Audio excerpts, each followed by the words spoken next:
এটা কে জানেন? এটা হলো আমার কলিজার টুকরা থুকু, আমাদের কলিজার টুকরা। দেখতে দেখতে আমার কলিজার টুকরাটা আমার সমান হয়ে গিয়েছে প্রায়। এখন আমার শাড়িও পরা ধরেছে। ব্লাউজটা কিন্তু তার জন্যই বানানো। সে গলায় যে গয়নাটা পরেছে সেটাও তার জন্যই বানানো। আমি মাঝে সাঝে একটু ব্যবহার করি, তাছাড়া আর কিছুই না। সে নিজেই মেকআপ করেছে। এখন সে ভিডিও টান চলে এসেছি রান্নাঘরে। রান্নাঘরে মহিলারা কিসের জন্য আসে? সাধারণত রান্নাবান্না করার জন্য। আমিও ঠিক তাই এলাম। এটা হলো আমাদের রাতের রান্না। আর রাতের রান্নায় থাকছে কি কি দেখতে হলে কিন্তু পুরো ভিডিওটি ওয়াচ করতে হবে। তো যাই হোক, এটা হলো চিনহাঁস রান্না আলু দিয়ে ঝোল রান্না করব। ঝোল বলতে ওই ঝোল না, যাই হোক হাঁস আর আলুর ঝোল সেটা। এভাবে হাঁস রান্না করলে আমার কাছে বেশ ভালো লাগে। অনেকে হাঁস রান্নার মধ্যে আলু দেয় না, আমি আলু দিয়ে আমার কাছে বেশ ভালো লাগে। তো এর আগে আমি লাল চালের ভাত রান্না করেছি। এই যে দেখো লাল চালের ভাত, আমি কিন্তু একদম সুন্দরভাবে রান্না করতে পেরেছি লাল চালের ভাতটা।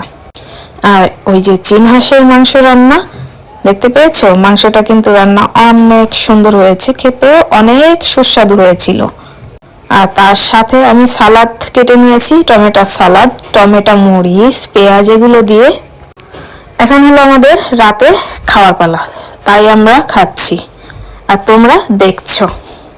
শীতকালে আমি প্রতি বছরই এই লাল চালের ভাতটা একবার হলেও রান্না করে খাওয়াই আমার ফ্যামিলিকে, এবং আমি খাই। আমার কাছে বেশ ভালো লাগে। তোমাদের কার কাছে কেমন লাগে একটু করে জানাবা প্লিজ।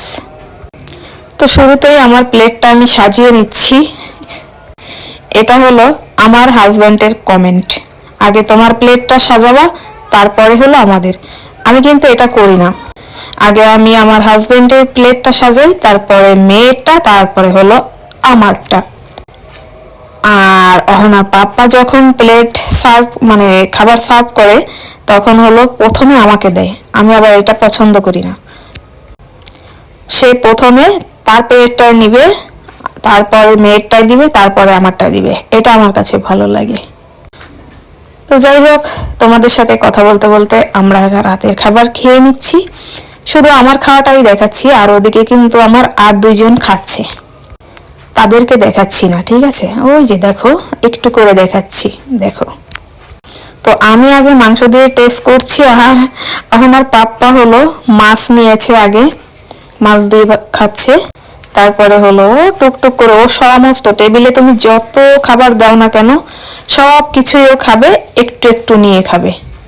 আর ও প্রত্যেকটা খাবারেরই স্বাদ নেয় অল্প অল্প করে, ঠিক আছে? ওই বেশি বেশি করে খায় না আর কি, এই হলো একটা ঝামেলা। অহনো সেম তাই হইছে।